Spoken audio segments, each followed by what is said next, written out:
welcome back to another episode of our life seasons where we talk about different seasons of life and how we grow through it. I'm your host, Wen. You already know it. I always wrap up every episode with a bonus, so be sure to stick till the end. If you have been loving the podcast episodes, do leave a review of this podcast on whichever platform that you're on and let me know which topics are your favorite. Before I dive into today's episode, I want to thank everyone who has sent me your topic suggestions on our live seasons Instagram stories last week, and I'm very grateful for the requests that I've received. I know that majority of you are here from the relationship series, but I've also received feedback from some of you saying that you guys love my self-help, self-love episodes as well. So I want to take this chance to clarify that even though it may look like I'm transitioning our live seasons to be a relationship podcast, it is not true, okay? Our live seasons will still be a podcast on all things self-care, self-love, and self-help. And relationship is just part of the examples that I give for our mindset shifts and stories that we hold on to that all ties back to the self-help category. And not to worry, okay? So not to worry, I'll make sure that our live seasons is a good mix of relationship advisors and also self-help content, which is why in today's episode, I want to talk about the art, or rather the power of observing people, your surroundings, and your inner world. So the importance of noticing more and actually reacting less to what happens in your life, be it in the situations that happens in your life, or rather people in your life, or maybe your thoughts. So noticing all of this are super important. And I want you guys to think of observation as like a superpower. If you listen to most of my recent episodes, I talk a lot about observing and standing still. Let people show you who they are as a person. Let the universe show you how good life can be. Let your mind prove to yourself that whatever you desire is made possible for you as long as you trust, surrender, and you observe. So an example is that in episode 39, if you guys remember, I actually talked about the lessons my 4-year relationship taught me. So one of the lessons is to observe more, and I talked about it again and again in episode 30 and 31. So the reason why I keep repeating myself like a broken recorder is because I feel that whenever we hear creators talk about the life skills that we should have, is usually on like being able to adapt to whatever situation that life hands you, or having a strong positive mindset, or just loving yourself, and all like, the commonly shared skill sets that we think we need. And it is important, right? All these skill sets are important, don't get me wrong. But I don't see a lot of people talking about this skill set of observing. And this is one that I feel like is really life-changing for me, in my opinion, because I've actually gone through it before, right? I've learned this along the way of my healing journey or life journey, and I thought it's about time I actually make an entire episode on it, just because it's so important. So here we are. Let's start with why observation is a foundational skill that can actually significantly impact various aspects of your life, right? Be it in career, relationships with your friends, partners, and yourself, or your money mindset, and even perspective on life. So these are the things that having these observational skills can actually help you in so many areas of your life, or even for me, like in so many areas of my life. I've actually seen it impacting these few areas, and it's honestly quite interesting and quite amazing. Okay, so what I want you to do is this. If you're someone that is constantly being in the center of the attention, the one that is doing the talking in any setting, nothing wrong with that, okay? Try to sit back and notice the situation more, the environment, that the people that you're with. I want you to take a step back, pull yourself out of that situation and start to notice, instead of constantly being in, the one that is talking, constantly being in the center of attention. Like I said again, nothing wrong, okay? If I know that certain people, they just love talking, and they are just like the party of that group, and that's okay, right? We need people like that. But if you're like me and you want to kind of learn how to slow down and take a step back and really being able to observe people, because maybe you have been hurt before, or you just feel like you're constantly the one doing the talking and you just don't know if people actually see value out of that, I think this is when observing is very important. Whether or not you're a people's person or you're just introverts in general, I feel like everyone should learn how to observe. Okay, so trust me on this. I know it can get really uncomfortable, especially in a one-on-one setting, and especially if you hate awkwardness or just the silence. Trust me, sit through it, okay? I promise you. This is going to help you notice things that you have never actually noticed about yourself before, or even about the person that you're having a conversation with. So because to observe, you have to be in the present moment. There is no way that you can observe and be harping on the past or worrying about the future. You are just there, present at that very moment, observing what's happening around you when you start observing, okay? Give people the chance to speak and take it as an opportunity for you to listen. Of course, I'm not saying to be completely silent, but more of to actually listen and ask questions and allow them to elaborate on it. And through their body language, tonality, whether they get excited about something or you see them getting visibly frustrated by certain topics or something that irks them, you'll be able to know what they like, what they dislike, or how their personality is like, okay? Another reason why we should learn to observe more is because it also helps to keep our egos in check. I know, it's crazy. You start to notice like the difference in everyone's values and perspective. They can be very different and that's okay. You understand and you learn to respect that. As you observe, you'll come to realize that everyone is just so unique in the way that we think, we speak, and the way that we portray ourselves to others. One can be very different in a one-on-one setting as compared to a group setting. This is something that you learn as you observe people, and it's honestly like a game. I treat it as a game and it's very, very, very fun, okay? Especially for me, I love to listen to people talk about what excites them or even what annoys them. And I realized that everyone has one thing in common, and that is passion for what they believe in. And I'm the same as well. You start seeing that people get really passionate about what they believe, and you have this very friendly banter or debate on perspectives, right? And I love to hear what others think about a particular situation. And those conversations are usually conversations that I truly enjoy, and they can be very deep and very like profound. These are the conversations that I love, okay? Honestly, observing is such an amazing skill to have. To be able to observe like the subtle cues of people and understand why they react a certain way or why they have a certain point of view, when you give them an opportunity to speak and not be the one that is constantly doing the talking, you realize that you tend to appreciate a lot of things a lot more. People appreciate you for listening to them as well. So it goes both ways. It's a win-win situation. Learning to let people speak more and you being present helps to keep your ego in check, like I said, right? You learn that it's okay to not be at the center of attention all the time, and it's okay to let people shine. And trust me, what I realize is that people usually become more curious about the observer. The surprise factor is more prominent when an observer speaks, okay? So yes, you can see how like knowing this skill is actually very important in different aspects of your life, right? So let me break it down for you.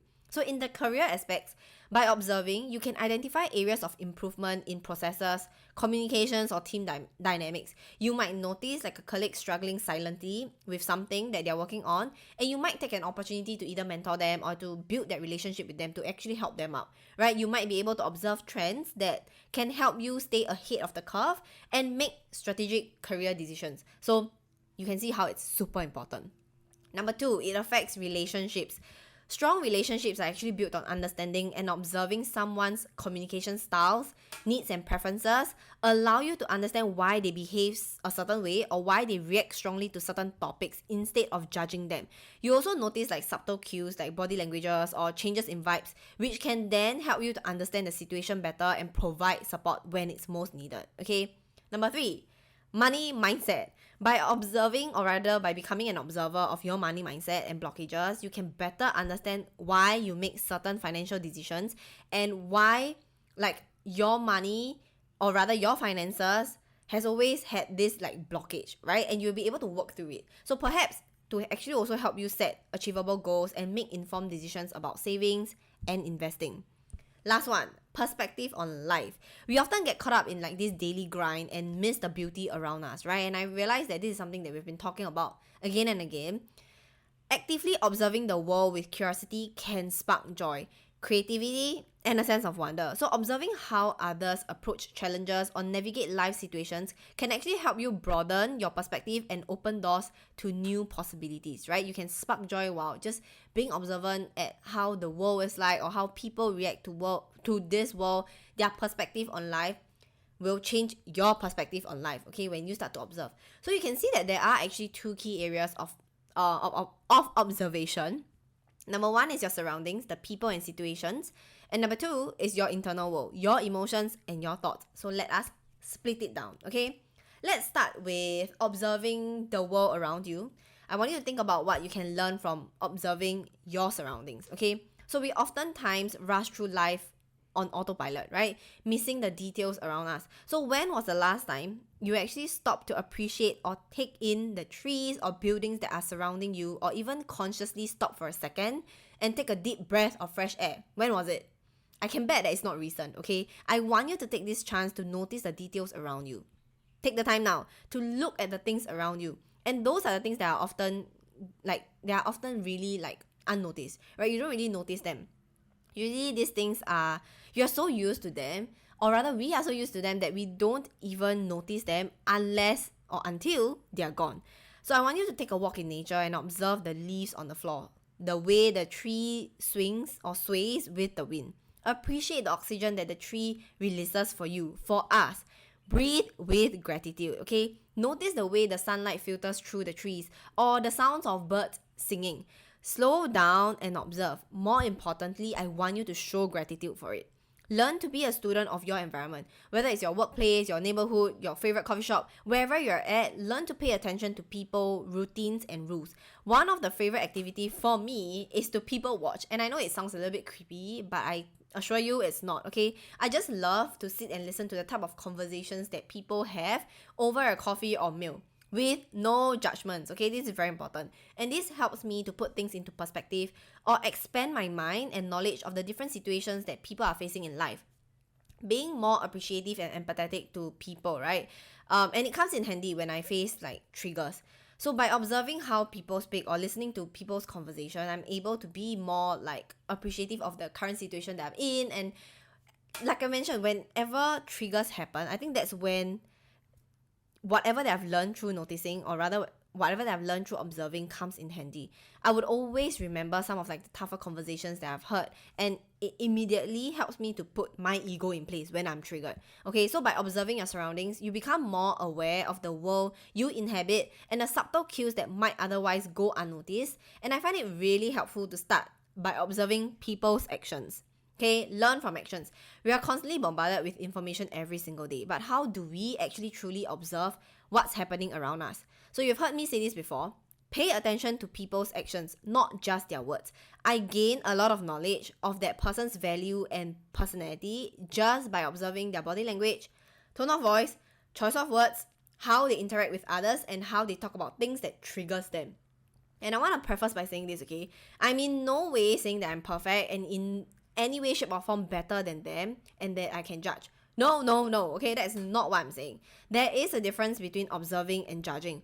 When you observe, you take everything at surface level. You do not input your opinions or make conclusions and assumptions. You do not try to change someone else's opinions to agree with you. You don't correct them because you know that everyone is entitled to having their own opinions and perspective on things, even if it's vastly different from yours, okay? That is what makes the world beautiful and vastly different because of all the different takes we have on life.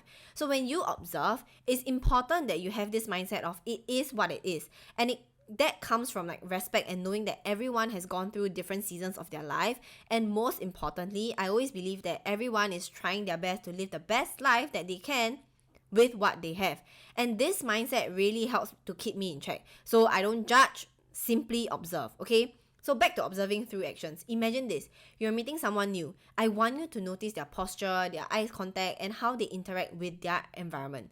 Are they fidgety and avoiding eye contact, or are they relaxed and engaged? These observations can actually tell you a lot about their personality and their comfort level. So ask yourself, what can you learn from all these non-verbal cues? What are they doing that aligns with what they are saying? What inconsistencies are there? This observational skills really helps to build your intuition. You start to pick up on vibes almost immediately, like a gut feeling that tells you something is off, right? Your body might tense up around someone who's untrustworthy, or you might feel a sense of calm around people that you feel like are really genuine, right? Trust that instinct. They are powerful tools for navigating the world. It's often your subconscious picking up subtle cues that your conscious mind might miss, okay? So the more you observe, the more intuitive you become. You'll start to trust your first instincts, like those gut feelings, like those just because feelings. Don't pressure to jump into explanations or justifications, okay? I want you to respect yourself enough to know and trust your initial read on situation. If someone's actions don't align with your value, let them be. You don't need their validation and you don't need to try to justify their behavior, okay? Their behavior speaks volume. Again, observation isn't passive. It's about using information you gather to learn and to grow. You can always detach yourself from that situation if you feel like that person values doesn't align with you. That's it. You can't judge them. I don't want you to judge them. I don't want you to have all sorts of assumptions about that person. Just take that at surface level and know that it's okay for them to have their own set of values. It's okay for you to disagree with that set of values, but that is it. Okay, you don't have to justify, you don't have to go up to them and try to explain why their point of view is wrong or why their perspective is wrong. Okay, we don't do that. We just observe. Now, let's shift our focus inwards, okay? Observation isn't just about the external world. It's about observing your own internal world as well, and that is very important. Observing your thoughts and your emotions. So actually, have you ever noticed how your thoughts can actually run wild, creating like a whirlwind of anxieties or negativity when you let yourself spiral? Because I sure have. I sure remember like the times that I just let myself spiral and the thoughts that I have is just not helping me, right? So by observing your thoughts, you learn to pull yourself out of it almost immediately and allow yourself to detach from your negative emotions and the stories that you choose to hold on to. You become the witness of your emotions and thoughts and not the victim. You're not in it. You pull yourself out of it. So by observing your inner world, you gain a deeper understanding of who you really are and why you react the way you react. Okay? I want you to think about this. How often do you actually get caught up in reacting to situations before you even understand your emotions or that situation? When we feel disrespected, we lash out at someone, right? When someone says something hurtful to us, we get all defensive. And here's when observation comes in, okay? Value yourself enough to know that you don't need to explain yourself or demand explanation from others. Their actions, not their words, speaks volume about their respect for you. So when you observe a situation without reacting, you actually empower yourself. You don't need anyone's validation, okay? This takes a ton of practice. So if you relate, I want you to start observing your emotions.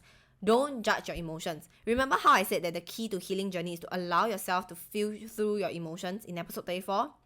Simply acknowledge them and observe how they affect your thoughts and behaviors, okay? Our minds are constantly chattering, but how often we actually listen to them is the question. So I want you to take some time each day to simply observe your thoughts and the stories that you are choosing to hold on to, okay? Notice recurring patterns and ask yourself this. Are those thoughts actually helping you? Like, are you constantly criticizing yourself? Are you dwelling on negative experiences? Are those thoughts the ones that constantly get you stuck in this negative loop? Are they helping you grow or bogging you down? What comfort does this thought brings you? Are you approaching situations with a fixed mindset or a growth mindset? So I want you to ask all these type of questions so that you can actually observe how your mind or your thoughts are like on default mode, okay? Pay attention to the constant stream of thoughts running through your mind without judgment. You can then choose to challenge these negative thought patterns and cultivate a more positive mindset, okay? So here's how I like to practice observing my thoughts. I would always find a quiet place and then I would close my eyes. It's like meditation. I would close my eyes and focus on my breathing. So obviously your mind can't really be silent because they are constantly chattering, right? So thoughts will actually start arising. So I want you to simply acknowledge them without judgments again and imagine them as like clouds just drifting across the sky, just drifting in your mind, just drifting away. Notice how they come and go and it's ever changing, right? One thought comes, let it go. Another thought comes, let it go. Do not judge. Do not really dive deep into that. This actually helps you to detach from negativity and gain control over your emotional state. Because like I mentioned a lot of times, the things that we have control in life is your emotional state, your thoughts, and your actions. And all this manifests into your reality. So right now, if you're hating on your reality or you feel like everything is just so tough on you, I want you to always remember to go back to your thoughts. The roots of every single thing starts from that thought, that emotion. Okay, I want you to think about how have you been thinking, what have you been telling yourself that allows all these emotions to like affect your reactions in life or your actions in life, which will then manifest into your reality. Okay, so by observing your thoughts and the world around you, you become more mindful, more intuitive, and ultimately you gain more control of your life. Okay, all right, as promised, before I end, if there's anything that you should take away from this podcast today is to remember this. Observe, don't react. I realize as humans, especially when we are triggered, our immediate response is to always react. It's a fight or flight mode, and majority of us will choose fight when it comes to something that triggers us or something that pisses us off, right? Because we only flight when we are fearful. By taking on this observation skill, it'll teach you to actually pause and take a step back instead of reacting immediately. Observe the situation, your thoughts, and your emotions, giving yourself this space to make more conscious choices and respond thoughtfully rather than impulsively. Okay, if you need to, walk away from that situation or person by respectfully requesting time away and work through how you're feeling before reacting, because you never want to say things or do things out of anger, which will then lead you to regret, and we don't want that to happen. Okay, because then you'll create this whole cycle of regret, and then you will beat yourself up for it, and then you'll feel guilty, and then you'll be pissed off with yourself. The whole cycle just repeats, when all you could do is just to request time away and work through your emotions before actually reacting. Okay, and that is responding. Yeah, so observation is an important and powerful skill that takes practice, but the more you cultivate it, the more you'll see and understand the world around you and within you. So remember, observe, don't react. Okay, so that's all for today's episode. I hope you enjoyed this episode and found this helpful, and start to observe more from now on. Okay, if you have any burning questions or topics that you want me to cover, please drop me a DM on Instagram at Our Life Seasons, or comment on whichever platform that you're listening to so I can get back to you. Alright, I'll see you in the next one. Bye.